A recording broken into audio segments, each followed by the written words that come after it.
Al lavoro anche nel giorno di Ferragosto. A Genova non si è fermato il cantiere per la ricostruzione del nuovo viadotto. Prende forma la pila 9 che dovrà sostenere il nuovo impalcato in acciaio. Nei giorni del pienone dei turisti, soddisfazione per la riapertura a doppio senso della strada 227 per Portofino. Il semaforo tornerà alla fine di agosto per permettere la conclusione dei lavori alla passerella pedonale. Nel giorno in cui la Chiesa fa memoria dell'Assunzione al cielo della Madonna, Papa Francesco ha esortato a non perseguire i piccoli appagamenti del mondo, ma ad alzare lo sguardo verso le grandi gioie del cielo.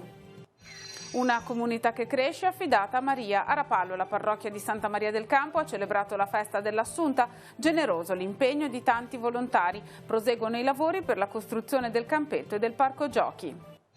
I colori dei sestieri, il suono dei tamburi, il sapore del dolce. Lavagna ha ospitato l'edizione 70 della Torta dei Fieschi nel rispetto della tradizione, nonostante le difficoltà economiche, nel ricordo delle vittime del crollo del Ponte Morandi. Buongiorno a tutti, ben ritrovati ad un nuovo appuntamento con la nostra informazione. Dunque, nonostante il giorno di festa, non si sono fermati a Genova i lavori nel cantiere per la costruzione del nuovo viadotto sul Polcevera.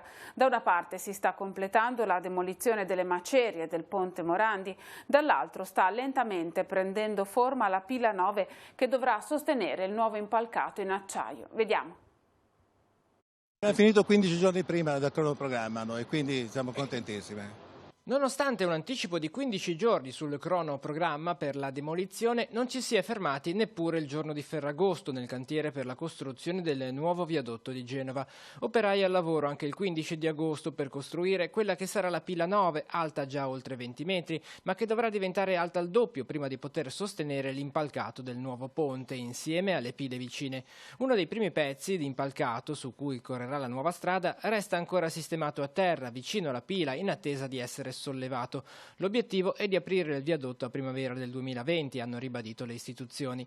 Nel frattempo la società che si è occupata in quest'anno della demolizione, la Omini, che già aveva lavorato sulla Costa Concordia, ha fatto un primo bilancio di questa delicata attività, conclusasi di fatto con l'implosione delle pile 10 e 11 attraverso le cariche esplosive, ma iniziata subito con la messa in sicurezza di tutta la struttura. Prima di la messa in sicurezza, perché non sapevamo come reagiva il ponte. Quando abbiamo fatto la messa in sicurezza, che abbiamo avuto la certezza di poter operare, il primo impalcato ci ha dato diversi problemi, perché non sapevamo come reagiva con gli stregge, con i pesi, con tutto. Una volta fatto questo, poi dopo tutto è andato via abbastanza presto. In queste ore non si è fermato neppure il lavoro di rimozione delle macerie, sulla cui destinazione restano ancora aperte diverse ipotesi, anche se il commissario per la ricostruzione, Marco Bucci, vorrebbe fossero impiegate per il ribaltamento a mare della Fincantieri.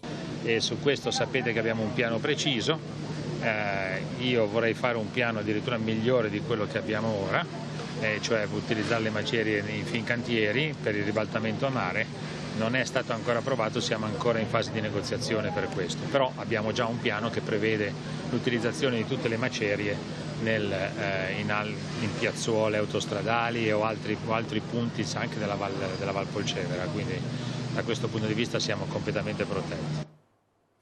La cronaca, un grosso camion ha preso fuoco la scorsa notte per cause ancora da accertare nel tratto fra Genova Est e Genova Nervi al chilometro 5,3 della 12 in direzione Livorno.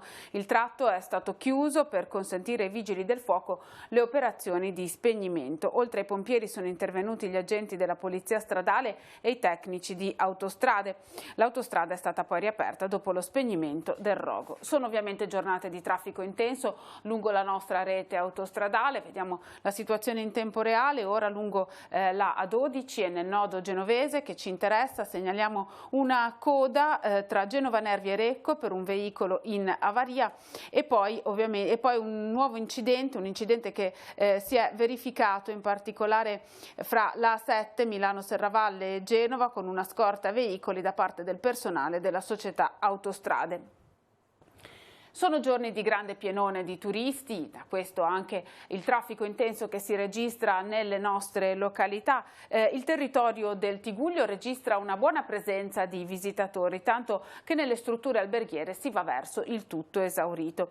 Il bel tempo di questi giorni ha incentivato tante famiglie e anche molti stranieri che hanno scelto le località della costa e dell'entroterra per trascorrere queste giornate festive del ponte di Ferragosto.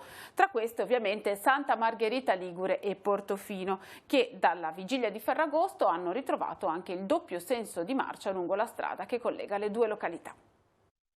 Questo lavorare insieme del Comune di Santa Margherita Ligure, il Comune di Portofino, Città Metropolitana, Regione Liguria e Ministero davvero fa vedere come quando c'è la volontà e quando c'è anche la capacità di stare insieme, che non è mai una cosa semplice, si possono ottenere risultati significativi in tempi ragionevolmente brevi. Quindi penso sia un momento di soddisfazione per tutti. C'è soddisfazione nelle parole del sindaco di Santa Margherita Ligure per il traguardo raggiunto proprio alla vigilia del giorno di Ferragosto. A poco più di 4 mesi dalla riapertura a senso unico alternato dello scorso 6 aprile, la strada provinciale 227 è ritornata a doppio senso di marcia, almeno per un periodo. I lavori in queste settimane sono infatti continuati a tempi di record e si sono quasi ultimati, ma visto il periodo festivo in cui sono attesi nel borgo un numero eccezionale di turisti, si è deciso di riaprire comunque a doppio senso di marcia, almeno fino ai primi giorni di settembre, quando verrà nuovamente installato un semaforo per consentire gli ultimi lavori di rifinitura della passerella pedonale adiacente. Ci saranno ancora alcuni particolari da mettere a posto, ma lo faremo dopo le festività di metà agosto. È una bella soddisfazione perché nel contempo verrà riattivata anche la passerella pedonale. È davvero un territorio che sta completando l'iter per arrivare a restituire una piena accoglienza anche con una funzionalità di servizi, quindi davvero una bella soddisfazione che condividiamo tutti insieme. A quasi un anno di distanza dalla tremenda mareggiata di fine ottobre, per il territorio del Tigullio occidentale questi sono stati mesi per cercare di ritornare alla normalità, una prova difficile quella affrontata e che ora deve dare lo slancio per guardare al prossimo futuro. Ora ci vuole un po' di pace per poter anche, invece di pensare al ripristino, per poter portare avanti quei progetti di unione tra Portofino e Santa Rita Rapallo che abbiamo nel cassetto, che abbiamo dovuto tenere un attimo chiusi, ecco, perché c'è grande voglia da parte delle amministrazioni di collaborare, di dare ancora maggiore sprint a questo territorio che penso che sia uno dei più bei territori e unico al mondo, ecco. Nel giorno in cui la Chiesa ha fatto memoria dell'Assunzione al cielo di Maria, Papa Francesco ha esortato i fedeli a non perseguire i piccoli appagamenti del mondo, ma ad alzare lo sguardo verso le grandi gioie del cielo. Dopo l'Angelus, il Santo Padre ha benedetto 6.000 rosari destinati ai fratelli in Siria per iniziativa dell'Associazione Aiuto alla Chiesa che soffre. La festa dell'Assunzione di Maria è un richiamo per tutti, specialmente per quanti sono affetti da dubbi e tristezze e vivono con lo sguardo rivolto in basso. All'Angelus il Papa esorta a guardare in alto, lasciamoci attirare dalla bellezza vera, non facciamoci risucchiare dalle piccolezze della vita, ma scegliamo la grandezza del cielo. Scegliere questo orizzonte significa lasciarsi prendere per mano da Maria. La Vergine Santa ci aiuti a guardare ogni giorno con fiducia e gioia là dove è la nostra vera casa. Guardiamo in alto. Il cielo è aperto, non incute timore, non è più distante, perché sulla soglia del cielo c'è una madre che ci attende ed è nostra madre. Ci ama, ci sorride e ci soccorre con premura. Come ogni madre vuole il meglio per i suoi figli e ci dice: voi siete preziosi agli occhi di Dio. Non siete fatti per i piccoli appagamenti del mondo, ma per le grandi gioie del cielo. Sì, perché Dio è gioia, non noia.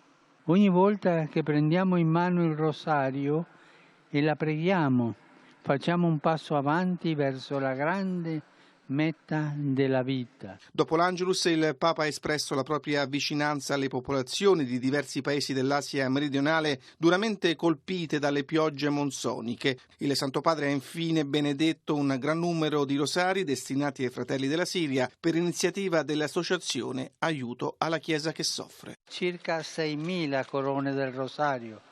Lo hanno fatto le suore carmelitane da Betlemme.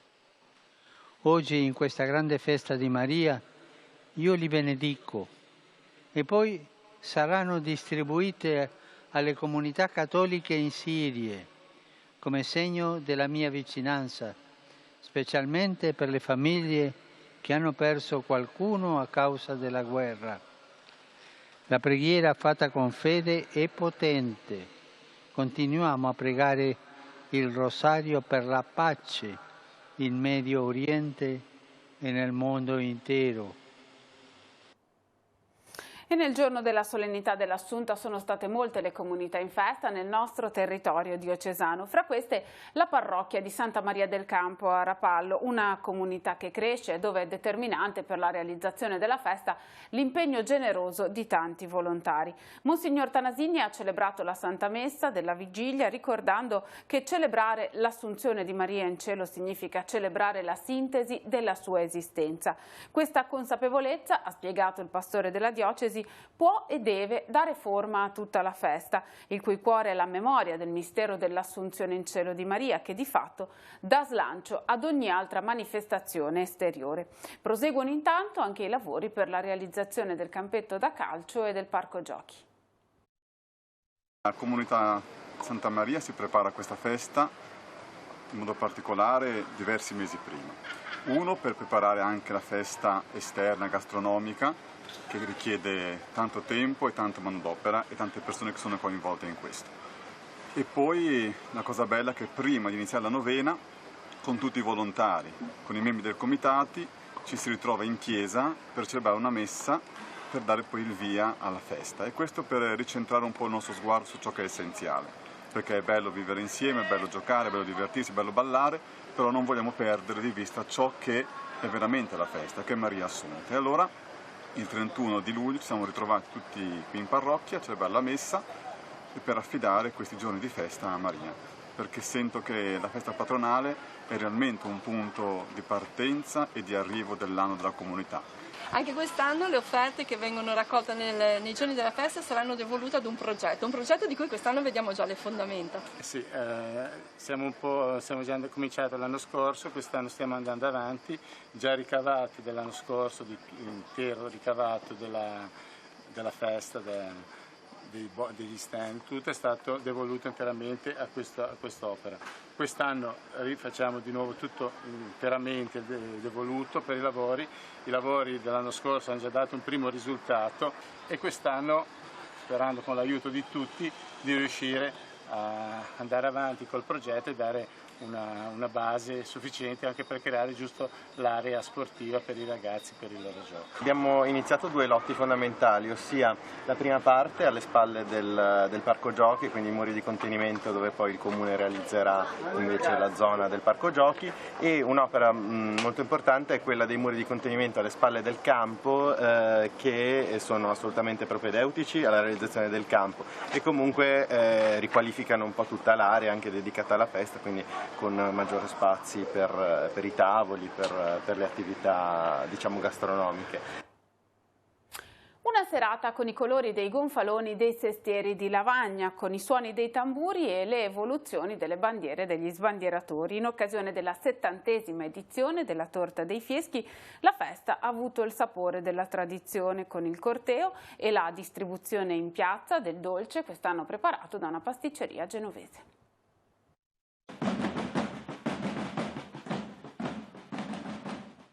La Torta dei Fieschi ha riempito le strade di Lavagna. L'edizione numero 70, dopo lo stop imposto lo scorso anno nel giorno della tragedia del crollo del Ponte Morandi, è tornata secondo la più genuina tradizione, sebbene con il gonfalone dei sestieri listato a lutto ad aprire il corteo. E i sestieri sono riusciti a regalare alla città la festa più attesa, nonostante le difficoltà imposte dal dissesto economico del comune. Ci siamo impegnati tantissimo cercando di, capitolo per capitolo, di risparmiare il più possibile, però cercando di fare il meglio. Sono salita sul palco diverse volte, mi sembra che la piazza sia molto gremita e mi hanno detto che c'è molta affluenza, tra l'altro tantissimi giovani. La grande novità senz'altro è intanto una fortissima collaborazione che abbiamo continuato con i sestieri, perché costituiscono veramente una realtà fondamentale per quanto riguarda il nostro territorio. Lavagna deve ripartire da questo, cioè dalle sue tradizioni. e poche associazioni rispecchiano esattamente questa peculiarità per il territorio di Lavagna. Il gruppo storico dei Sestieri di Lavagna conta attualmente circa 200 figuranti. Il ricambio generazionale è garantito da una sempre foltissima presenza di giovani e di tanti bambini coinvolti nella sfilata, ma anche nel gruppo dei musici e degli sbandieratori, sempre attivo ed entusiasta. Ma ci sono ovviamente anche le figure storiche, come quella dell'Araldo Messer Bulgaro da Masserano. Era praticamente un nobile un nobile banditore che andava ad annunciare le nozze del cugino Pizzo Fiesco, che praticamente si è unito in matrimonio con la nobile senese Mona Bianca de Bianchi. In piazza il tradizionale gioco delle coppie con la ricerca del nome uguale su talloncino di colore diverso che dà diritto ad una doppia porzione di torta distribuita da tanti volontari. Avete già trovato la compagna voi? Subito, appena preso il biglietto ho fatto 10 metri, una ragazza è venuta verso di me e mi ha preso... Ci siamo trovati e abbiamo mangiato questa torta buonissima, quindi azione del destino. Buona, io sono lavagnese, quindi ho sempre mangiato la torta di Lavagna. Quest'anno abbiamo una torta genovese, devo dire che non è male, sono stati bravi, l'hanno fatta quasi uguale alla nostra. Sta andando molto bene, un sacco di gente, è la nostra prima esperienza qua dietro le quinte, è molto divertente, molto bello.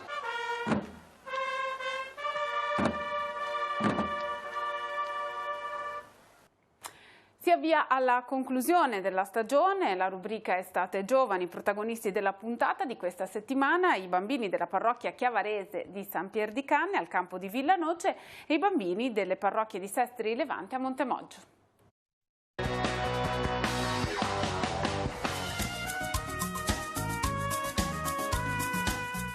Ma il tema del campo è meno muri e più ponti. È un invito a riscoprire le relazioni come esperienza quotidiana di vita. Abbiamo già affrontato il ponte verso se stessi, l'entrare in noi, il conoscerci nei difetti come nei pregi, la relazione, il ponte verso gli altri. E quindi qui al campo ci sono tante esperienze che consentono l'incontro, no? Anche il servizio, la cura del gioco, ecco, i piccoli momenti di preghiera, ecco, tutto ci aiuta a relazionarci con gli altri. Costruire ponti vuol dire che bisogna essere amici fra di noi, bisogna cercare di creare nuove relazioni, nuovi rapporti di amicizia fra chi non conosci e cose simili, tipo con chi non conosci che ti ritrovi al campo, che ti può suscitare, diciamo, felicità. Tu devi andare lì, cercare di iniziarle a parlare, a costruirci un rapporto sopra e piano piano ci diventi più amica.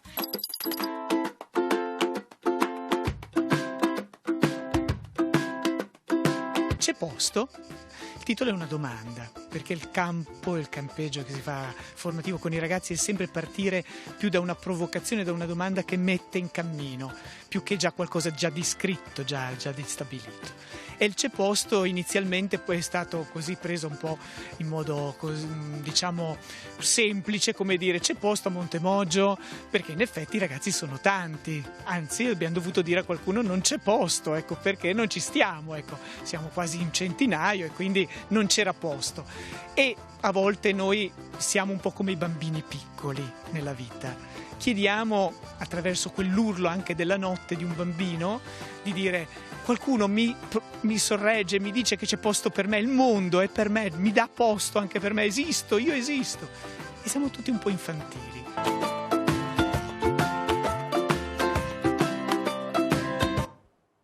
Siamo agli aggiornamenti, andiamo in redazione da Andrea Capitani. Grazie Emanuela, buongiorno a tutti. 2 aggiornamenti di cronaca. A Chiavari un pregiudicato di 42 anni è stato arrestato dai carabinieri per detenzione, produzione e coltivazione a fine dispaccio di sostanze stupefacenti. L'uomo, durante una serie di controlli, è stato fermato all'interno della stazione ferroviaria e sorpreso mentre tentava di liberarsi di un oggetto che, una volta recuperato, è risultato essere una pietra di eroina del peso complessivo di 23 grammi. Nella successiva perquisizione domiciliare sono stati recuperati anche 7 grammi di hashish che anche in questo caso sono stati sequestrati. A Moneglia invece i militari dell'Arma hanno denunciato a piede libero uno straniero di 47 anni per ricettazione e commercio di prodotti con segni falsi. Sorpreso anche in questo caso, nei pressi della stazione ferroviaria è stato trovato in possesso di capi contraffatti del valore di 700 euro, merce che è stata sequestrata. L'uomo è risultato inoltre essere colpito da un ordine di espulsione, per questo è stato deferito per violazione delle norme sull'immigrazione. È tutto, a te la linea. Grazie, terminiamo così questa edizione di TG. La prossima, come sempre, andrà in onda alle 19:15. Vi ricordo alle 21:10 il nostro appuntamento con la rubrica di cronaca diocesana Noi Chiesa. Grazie per averci seguito e buon pomeriggio.